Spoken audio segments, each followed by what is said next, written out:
Hello friends, welcome to అన్నస్ kitchen ఛానల్లో వంటలు. Friends, today మన కిచెన్లో బోటి కూర. ఆలస్యం ఎందుకు, ఎలా తయారు చేసుకోవాలో చూద్దామా? ముందుగా 1/2 kg బోటి కూర అండి నేను తీసుకున్నది. బౌల్లో వేసుకున్నాను. కొవ్వు కూడా ఒక బౌల్లో వేసుకొని సైడ్ ఉంచుకున్నాను. స్టవ్ ఆన్ చేసి బౌల్ ఉంచి వాటర్ వేసుకోవాలి. బోటి కూర మునిగే వరకు వాటర్ వేసుకొని పసుపు స్పూను బోటి కూర వేసుకొని బాయిల్ చేసుకోవాలండి. 10 నిమిషాలు బాయిల్ చేసిన అనంతరం స్టవ్ ఆఫ్ చేసి చల్లార్చిన తర్వాత క్లీన్ చేసి పీసులుగా కట్ చేసుకొని పక్కన ఉంచుకోవాలి. మరి మిక్సీ జార్లో ఉల్లిపాయ ముక్కలు, పచ్చిమిర్చి, అల్లం ముక్కలు, వెల్లుల్లి, అలాగే టమాటీ ముక్కలు కట్ చేసుకొని వేసుకోవాలి. మెత్తగా పేస్ట్ చేసుకొని పక్కన ఉంచుకోవాలి.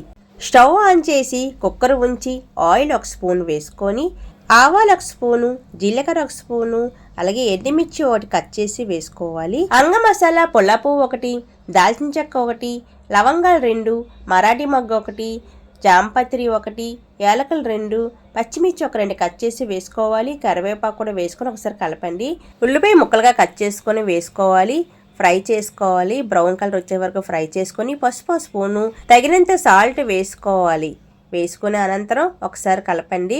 కలిపిన తర్వాత కారం 1 స్పూన్ వేసుకోవాలి. కాశ్మీర్ కారం కూడా 1 స్పూన్ వేసుకున్నాను. కలర్ ఎక్కువ, కారం తక్కువ.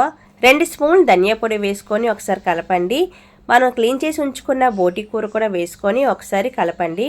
కలిపిన తర్వాత మనం మిక్సీ పట్టుకున్న పేస్ట్ వేసుకొని మొత్తం కలిసేటట్టు కలపాలి. కలిపిన తర్వాత జీలకర్ర పొడి 1 స్పూన్ వేసుకోవాలి. గరం మసాలా పొడి ఉంటే అది కూడా 1 స్పూన్ వేసుకోవాలి. వేసుకొని ఒకసారి కలపండి.